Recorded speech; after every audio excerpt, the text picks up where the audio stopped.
the links between them. And in so many, in all of these papers, there are certain selves that are thrown up to mirrors where they see others and sometimes recognize themselves and sometimes don't. And there are all of these sorts of transcriptions of art, architecture, photography. And we get to see 4 very explicit case studies about, and to quote Talene, how art is used, what it does, what we do with it via either in phenomenological ways, through experience, through text, and the geographic and chronological sort of move for us to do these things in this panel is really quite amazing and quite stunning. And so we see, others as practices, others as language, others as scary things that we somehow have to translate into terms that we understand and make us feel okay. So Cordoba House becoming Park 51. And this is not only true for photography and painting and lithography, but also for architecture. And I think it's really important to bring architecture into that conversation.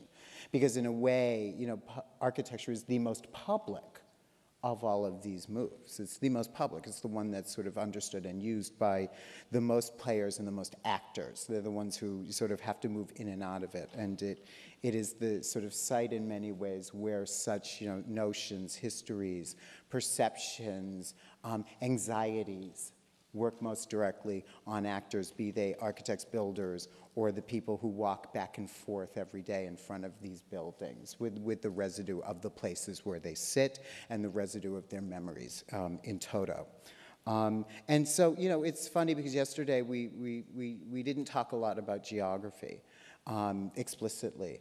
And I think geography really shoots through all of these papers, but not so much as, okay, people move around, things move around, language moves around, but in terms of sort of geographies of different kinds of things and different kinds, psychic geographies, either in the early modern period between Iberia and the rest of the world, or in the contemporary moment between, the lower Manhattan and the Islamic world. And so I think that there's a lot to talk about. And with that, you know what, I'm going to open it up for questions because I would love to have you talk with them and have them talk with each other and so on and so forth. Any questions? Do you guys have any questions? We have Keith and Jill down here.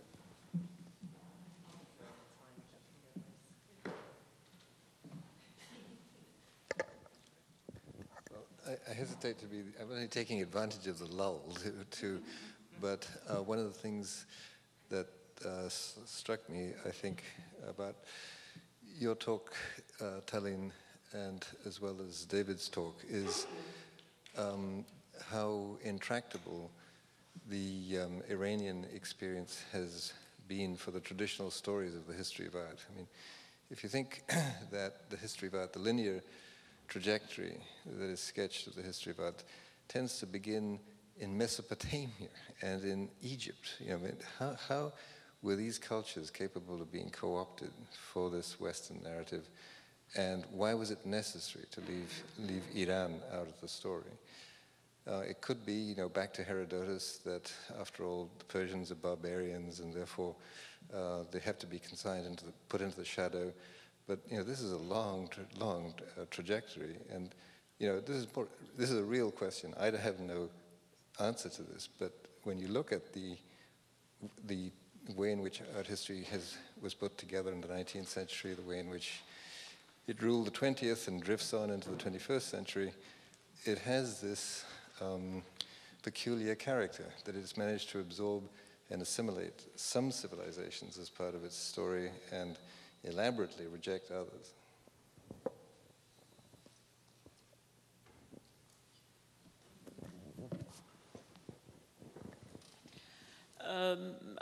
I mean, one thing that historically, that's true. I mean, Persians are the ultimate barbarian,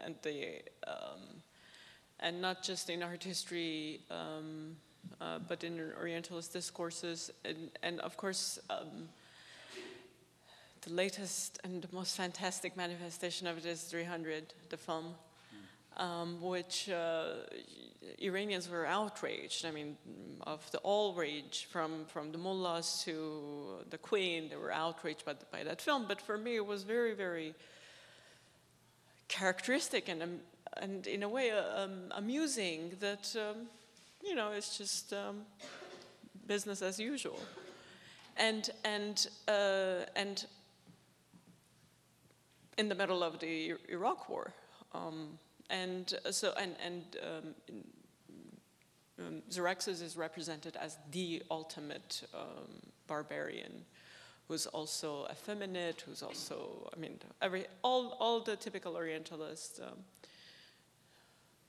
characteristics. So yes, somehow Iran always stays in these margins and stays always the barbarian, no matter what.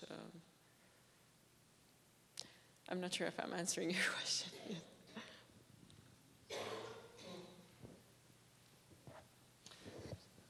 I think another part, we can talk about the generation of these dominant narratives in our history from the founding of our history and the way that they were perpetuated through the discipline's history. But I think that something that was interesting in Alessandra's paper was this moment of encounter that she so carefully explored, and the way that it generated a challenge to the narrative, the emerging narrative at that point in the 16th century about European artistic norms, and then the way that that was negotiated. But you know, and as you pointed out, around the world of the 16th and early 17th centuries, a number of other places where similar exchanges took place.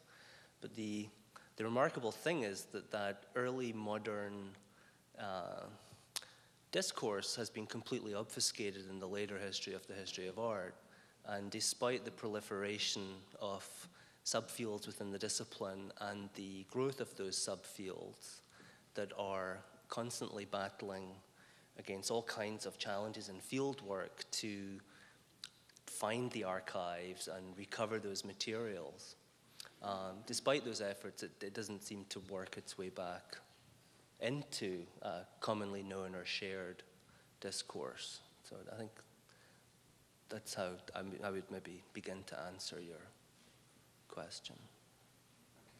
Okay, Jill, Professor Michael, Arul. Okay.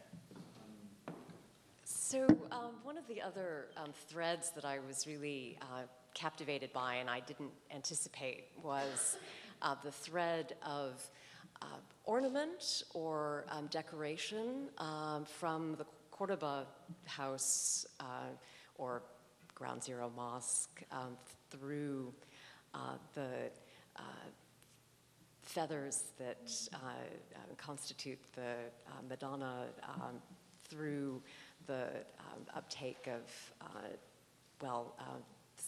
the Corinthian column in combination with sculptural forms, through the intermediation of painting and photography, the lacquered surface that is either overpainted or the surfaces of the glazed surface of the daguerreotype that also becomes the glazed surface of the watercolor miniature.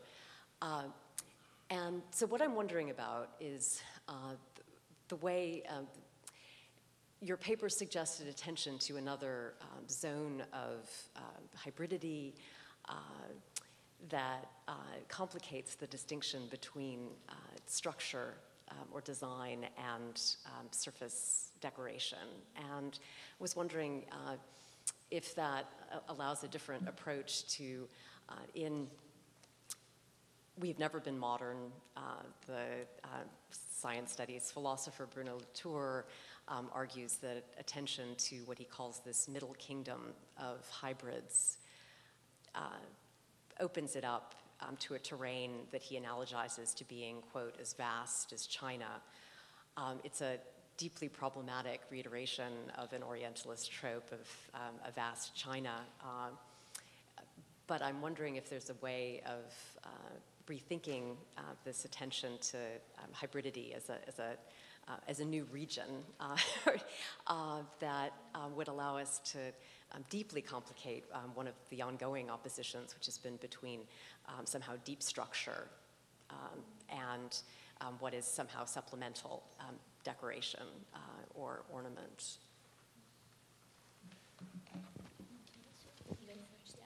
Okay.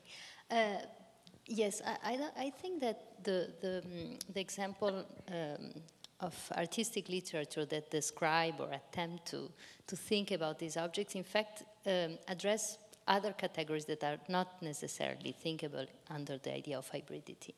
Because if you think about these feather mosaics, splendid feather mosaics, there is, of course, much more complicated than a material which is indigenous and an iconography which is Christian. And I think exactly that addressing these objects as feather paintings, it's exactly to point how it is not in the materiality that there is the indigenous part. So it is exactly the materiality that it can be Renaissance materiality, which is feather mezcla. So this is why I insist on this idea of reciprocal transformation of category, of untranslatability. I think that hybridity for me is too rigid.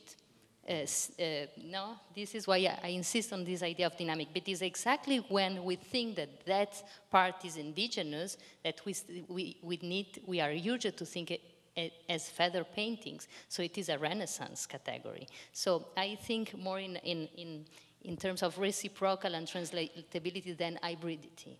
So.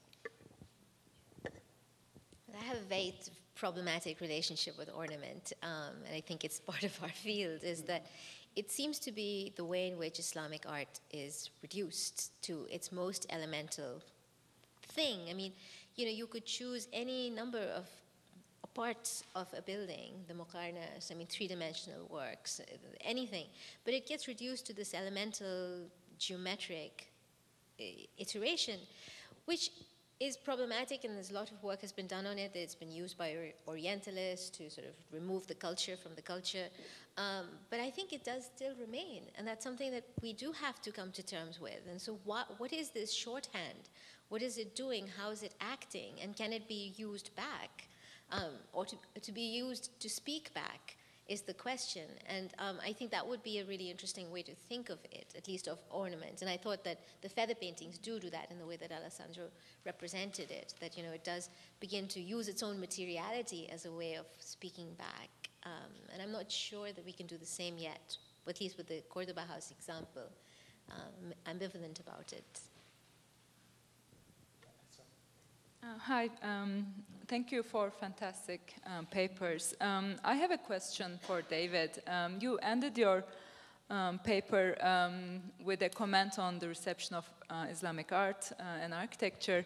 But what I felt was terrific in your paper, and that's why I want to hear more about it, was about photography's theorization. I mean, in a way, the theories of photography, it's amazing how they are usually tied to its effects in the West, whereas photography as a medium developed simultaneously in Paris, Cairo, Qajar, Istanbul, and India. I mean, it wasn't necessarily, it developed first in Europe and then spread to the world. It was really a simultaneous history and different histories. And so, for instance, just to give an example, I remember a paper by Rob Linroth where he looked at how photography in India was used in relation to reincarnation, and that's completely, you know, it disrupts the theory of photography as something related to death, loss of aura, I mean, whether you name it Susan Sontag. And so all the theories of photography or attempts to theorize photography has really focused on its reception and audience and history in Europe, whereas there's a simultaneous history in so many different parts of the world. So I was wondering if you could say, you hinted on those, but if you could say a little bit more about theories of photography or theorization of photography as a medium by integrating its different histories, simultaneous histories around the world rather than just... That's a project that exceeds my interest and probably capacities. But I think somebody had offered up an observation yesterday after Cubin and Mercer's paper about the ways in which the work that he was presenting as another narrative of the history of photography would prompt the reinvestigation of the the orthodox view of the history of photography that's been generated in Europe and North America. And that's of course, the thing that should happen, but probably won't. You know. Well, you know, I'm always, half of my life in Scotland, so I can't help being a pessimist. But one of the next steps of the project, would be to look at the sort of parallels between the way that the discourse that develops around photography and what photography is ontologically, and how it's used. I could actually, develop a comparison between the discourse that emerges in Iran around it and what is happening in other places. That's something that I might pursue and see how far it takes me. But it could also be a huge project. But thank you. Yeah, sorry to be holding this microphone in this little corner of the world, but we've got, okay, Talon, Vienna, 1901. You could not have chosen a date and a place more important to the Western history of art than that. And I always, the institution of art history was what? 15-year professionalization of art history, 15, 20 years old. And so many cross currents going on in Vienna that art history might have brought into its continuing installation. I mean, Freud, for example, or Riegel and Spätrömische Kunstindustrie, or the Klimt controversy, or Vikov, chair of the Department of Art History, coming back, I think from Rome, where the developing science of archaeology with Emanuel Lowy was going on. And during the Klimt controversy, he had to deliver this lecture about what Basses Häslich, what's, because of the Klimt University controversy over the murals that he had painted. And I just made me think, what about all the many paths that art history chose not to take, and the one that it did pursue in the coming decades? And I wonder if you'd like to say anything about the possibilities, the potentialities of that moment that maybe didn't come to fruition.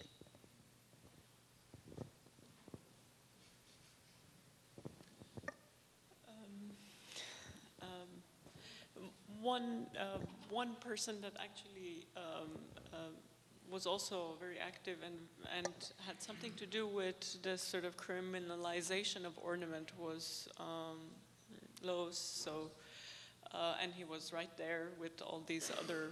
Behind the question too, but yeah, great, Well, I think the debate, I mean, the 1901 debate, it didn't stop there. I mean, it did have its ripple effect until 1941 when Strugowski died, and at the end of his life he became senile. So not only the Nazis appropriated his scholarship, but also he started to hang.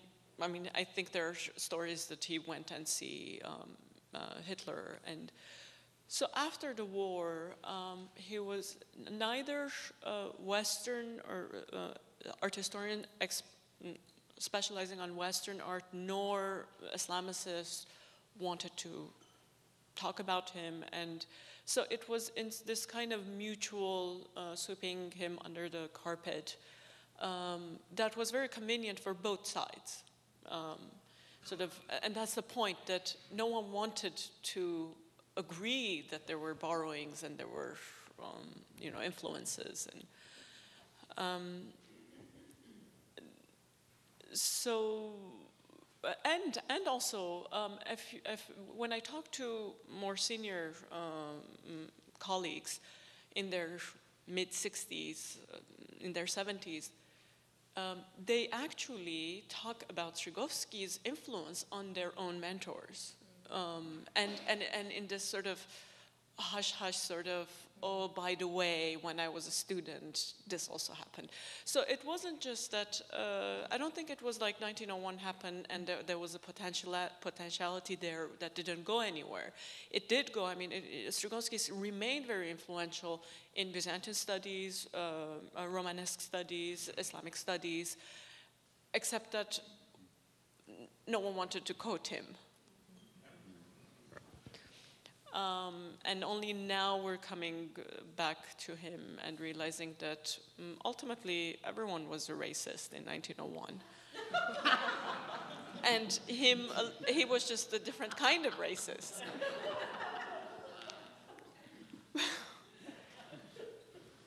So I have Parul, then Jim, then TJ, and I see someone over here. What's your name? Jamie. Jamie, okay. I see. Okay. Parul. Yeah, well, this is also for Talin.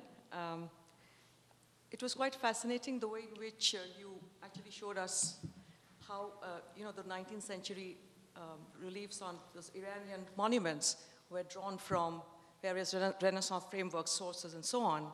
And you also talked about how, in a way, it did not really matter to you, the question of aesthetics or taste, because what is more important is the way in which it served to undermine the European hegemony and things of that kind. So I was just concerned about, doesn't it in a way instrumentalize art? Because it is true in a sense what you said, what you're more interested in what art is than what art does. But in a sense, what art does, it also depends on what art is. Because if you look at it at the point of reception, there is a certain kind of a way in which it's being looked at, even from aesthetic perspective. So is there any way of talking about it in terms of redistribution of the sensible, from the point of view of reception? Are you saying that I cannot write a whole paper and convince you that my 5-year-old art is a masterpiece? As I said, this is a new, very new sort of idea that came literally yesterday under the shower. And this idea of what art does matters more importantly, at least in the case of these buildings. Because isn't it very easy to say, well, that's not beautiful, and this is what it has been done, and also in the case of painting and photography, especially in Qajar, Iran, which was, both by Orientalists and by nationalists. Qajar was a period of decline, and therefore it was ugly, and it was incorrect, and we don't talk about it. To break down the notion of aesthetics in a sense that it can be reappropriated even as beautiful, even if it may be useful, but it may be also seen as giving aesthetic pleasure.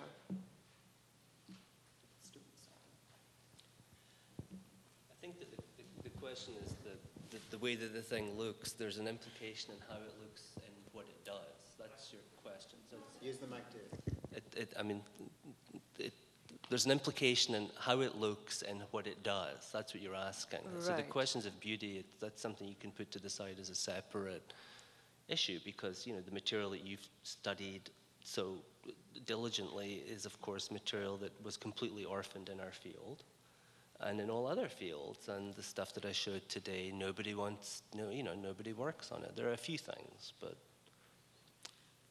what the point is that what art is defined by what Western art history is.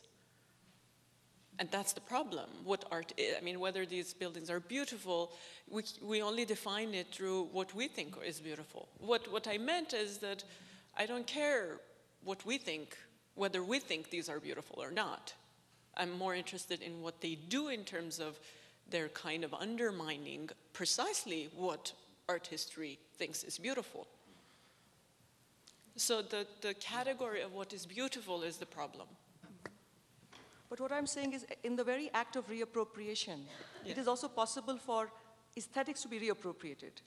Because, so much of labor, so much of time, planning is being spent on something Yes, which is perhaps seen every day. So there is always a possibility of it offering that pleasure on a day-to-day level. Just to jump in this conversation that I find very interesting about what art is and what art does, I had a question on the audiences. How do people look to these monuments? Because one thing is as art historian that can recognize this is the Cantoria, this is, but how these things or art or architecture experienced by, do you see? I think it's a very interesting game to recognize effectively the provenience of these details, but how people look to this? What did they see? I don't think we know. I mean, it took me years to figure out who's who on that building. Yeah, but when you say that it is a resistance to colonialism, is a very strong statement. So did people... I don't think ordinary people, but the nobility... Had Yes, mind. I think, and the reformists who had spent some time in Europe, who knew art historical discourse, I mean, they were sort of plugged into art historical discourses. It was for them this kind of a billboard, anti-colonial. No, because I was thinking about another interesting personage of the same years, a little bit later, which is Ángel Guido in Argentina, and he invented the neo-colonial style. And it was a one-man project. I mean, so I was thinking about how can we look to these buildings as a one-man project and a one-man reference and as a real message to a larger audience. You see. It was certain. It wasn't in Iran. It wasn't one man because you have, as I said, a couple of dozen of these buildings that still exist, and nobilities that are building it, aristocracy that have gone to Europe and have come back. And it is both an anti-colonial discourse, but also anti-absolutist, sort of against the larger kings. And there is the potential, the hope that, yes, these masses will come to senses and realize this is good stuff. Yeah. Okay, I've got Jim, TJ, Jamie, Shida, and Sven.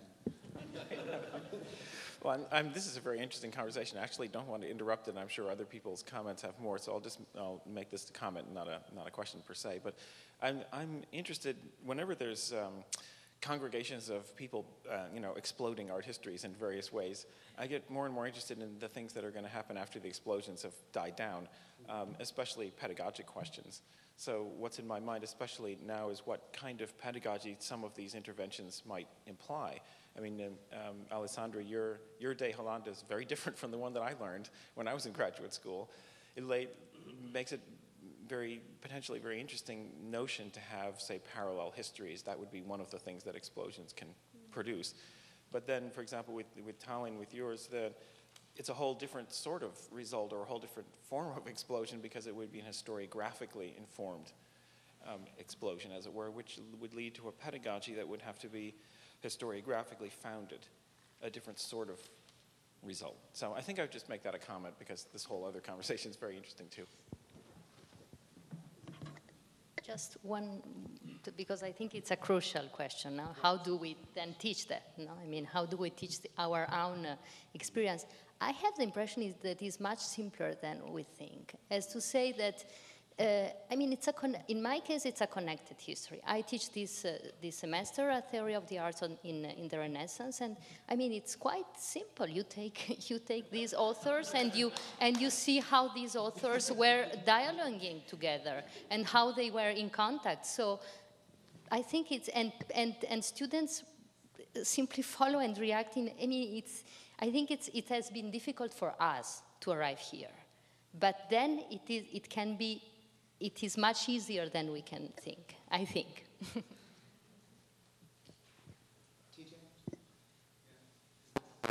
It's working.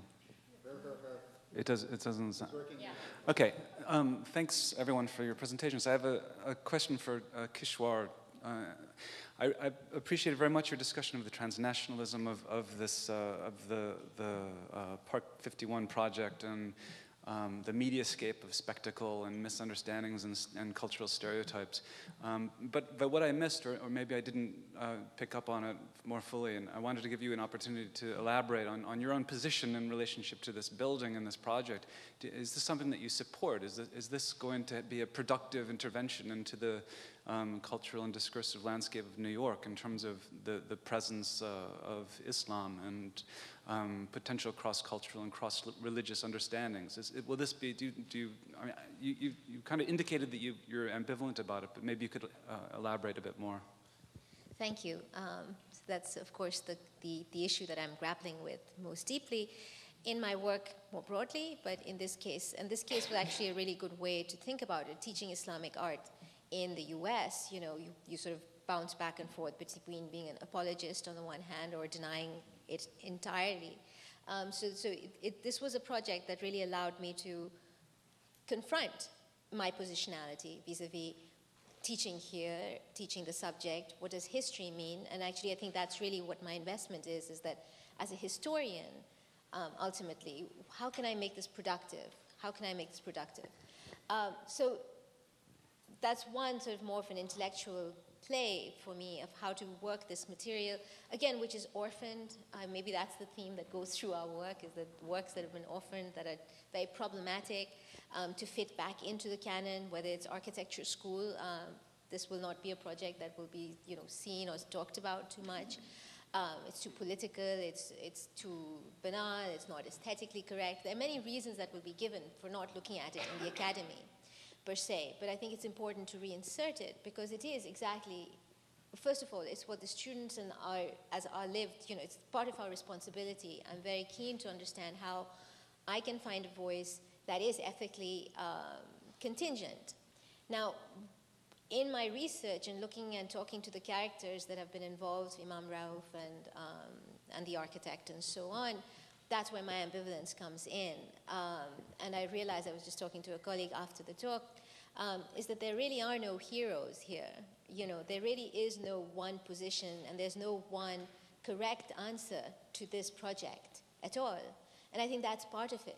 That's part of it, that in a situation such as this, when we're talking about urban space, when we're talking about ethical questions, about responsibilities, you want to provide a platform where many voices can be heard. And maybe that's one of the ways in which, as art historians, we can contribute, by providing a platform that allows for many voices to be heard. And then somehow in there I'll find my position. I haven't found it yet.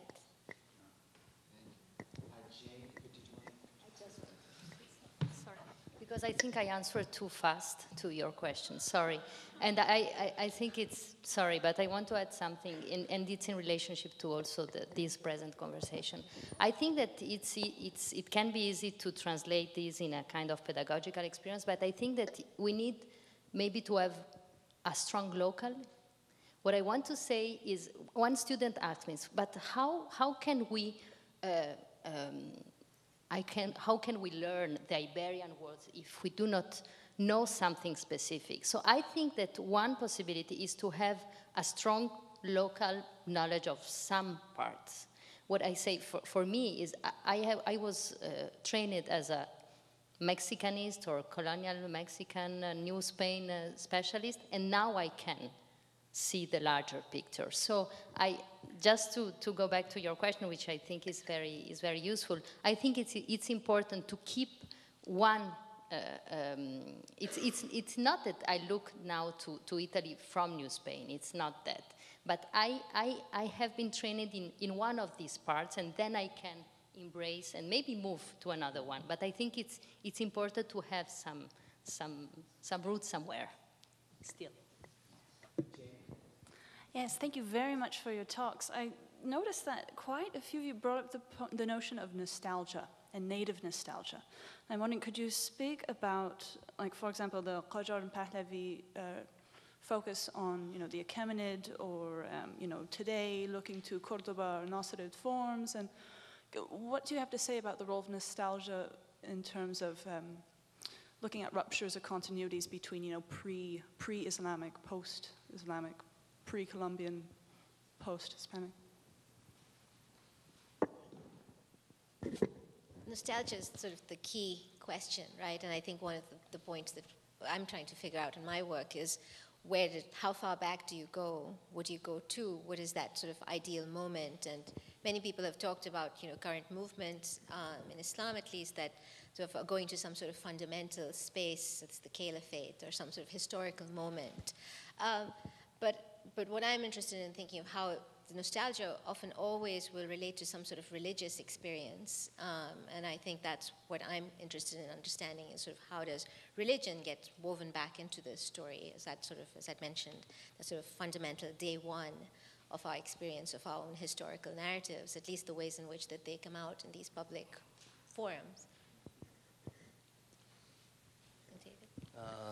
Yes. I mean, something that I could have talked about much longer had I mean, Talon was talking about the eclecticism of the Qajars and had shown the Fat Ali Shah relief, and of course the monumental relief tradition in proximity to historical Parthian, Achaemenid, Sasanian reliefs is a subject that's been taken up quite a bit. And at the same time, as the new media are arriving and they're remediating old media, if you look at calligraphy, Fursat Adola Shirazi, who writes the Asar-e-Ajam, he contrasts, but as an incipient modernist, he's contrasting modes of evolution in separate media. So he's looking at calligraphy as a medium that's untouched by modernity, and that's largely how Qajar calligraphy has been approached in the art historiography, against painting, and then photography, painting's relation to photography, but as separate things.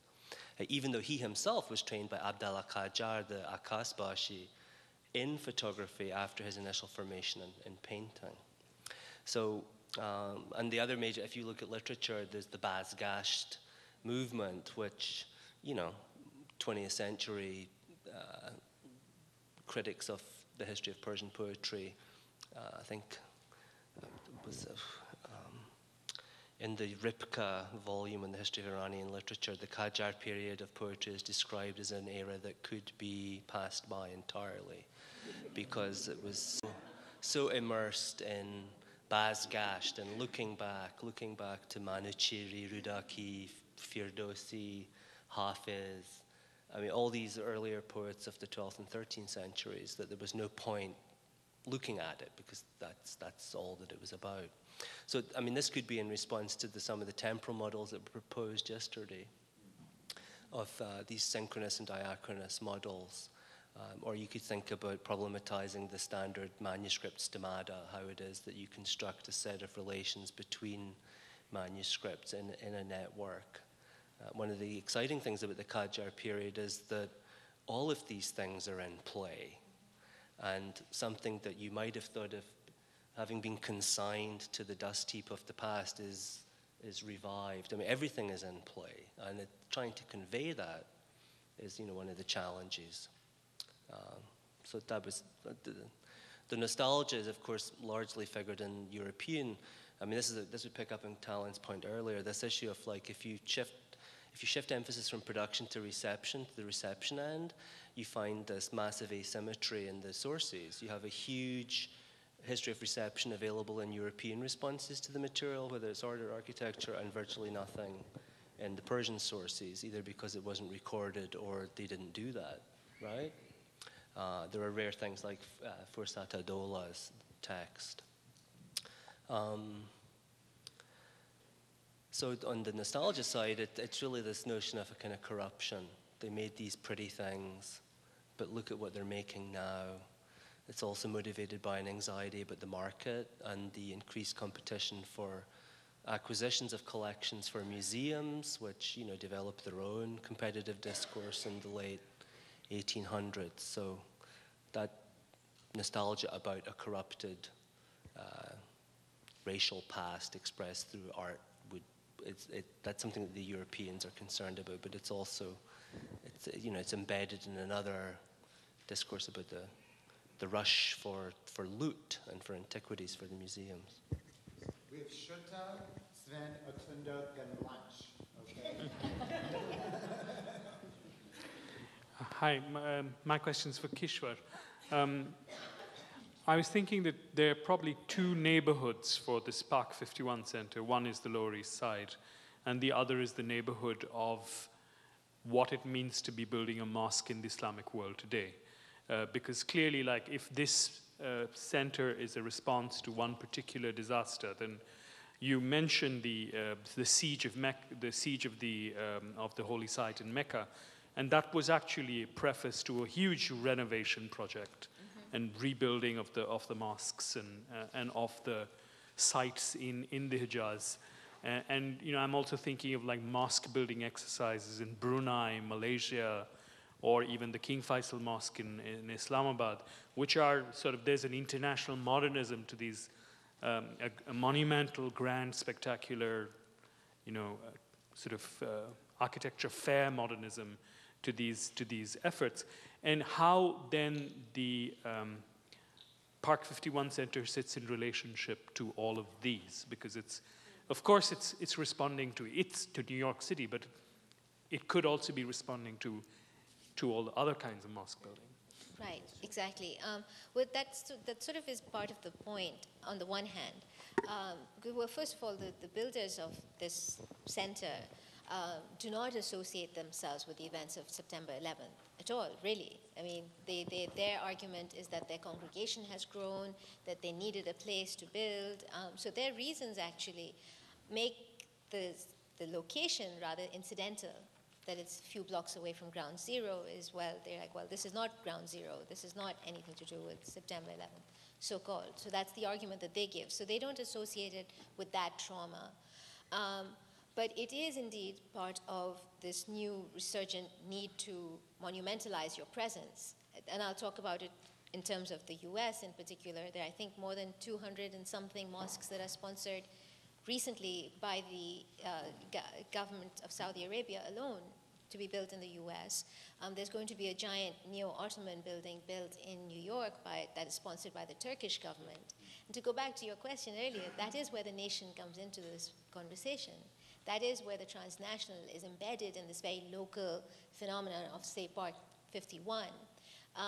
So mosque building, I don't want to talk about what's taking place everywhere, because one of the things that I am interested in is the connections that are being made through national connections, right? So whether it's the Iranian government that is sponsoring buildings in Syria or in the UAE, that's sort of part of my broader project at the moment, that in fact it isn't actually just local things, but rather that they're connected on these much larger sites.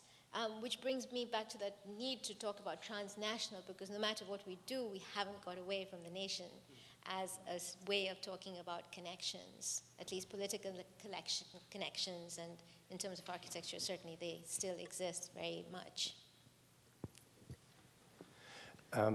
I was told to be quick, which is a problem because my question is completely muddled, but it is for Tallinn. I thought your paper was completely fascinating. I did not know who Strzegowski was, but I guess one of the things that fascinated me most was precisely the enormous amount of hybridities, beginning, with this art historian with a Polish name and a sort of pan-Germanic ideological agenda. But I was much more curious about something that you said at the very beginning, and that is that Strzegowski chastised other art historians for not traveling. And I was extremely interested in this, traveling art historian, and what endeavors, what efforts of transfer were necessary to make his traveling congeal into what is this incredibly kind of crystalline, clear structural approach to things, and that is East versus West, Rome versus the Orient. Because, of course, traveling is a very messy affair. Traveling is precisely the opposite of such a structure. And so there were various sort of structural approaches at work in your paper, including, the sort of binary structure, but there was also a more linguistic approach. You mentioned the Indo-European, approach, and there was a historical approach. I'm just curious how all these might be related to Strzegowski's, habit of regarding traveling as a form of writing art history, and how and if that approach manifests itself in his actual work. Actually, that's a very important and larger point, this question of seeing the object, and in architecture that means you have to travel. He was very, very adamant about being able to see the object, and he did travel extensively. And he did come back, and when the Orient or Rome started to brew and became a very big historical controversy, and Riegel and Wolfling, they got involved. Riegel actually wrote a whole article saying that, and Strugovsky accused him of not traveling. You haven't seen, how can you criticize my theory? You haven't seen the object. And Riegel wrote back a whole article and says, so what? But this is very important because it has something to do with the very study of non-Western art, where real things, real obstacles, people cannot write dissertations on Iran because they can't go to Iran. And Iranian studies has been shaped by the lack of access to.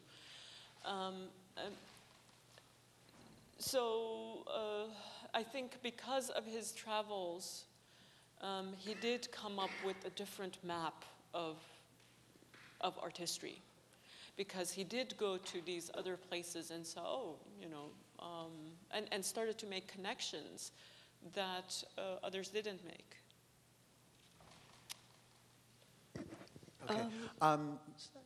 Tunda, is your question quick? We're running pretty late. It's quite quick. It's just a kind of statement or an observation, actually.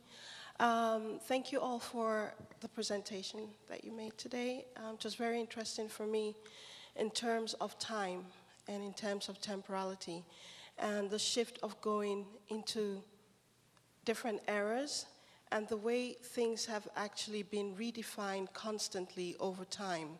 And that was more or less the interesting part for me within the talk. And I'm just thinking of Kishwar concerning the Park 51, and also in relation to what he said, the RAC collective,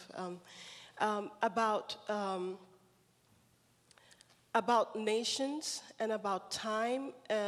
For me, because there was also a question about you and finding your position within where you are, and a lot of things seem to be really placed because of time, and also placing of nations in nations that would gradually maybe build up other kinds of forms of nationalities within other nations. So I was just thinking that, well, of course it's very difficult to know how we can position ourselves sometimes in this context, in this time, but I think with shifting ideologies and shifting powers, that actually things lose or gain certain meanings, and then they take other ways of like being or existing. It was just a thing I thought was interesting to mention with regards to all the shifts in times and shifts in ways of looking or even aesthetics. I think you said it better than I could have answered it. So thank you. Thank you, everyone. Thank you to our panelists for a set of superb papers. And thank you all for a great conversation.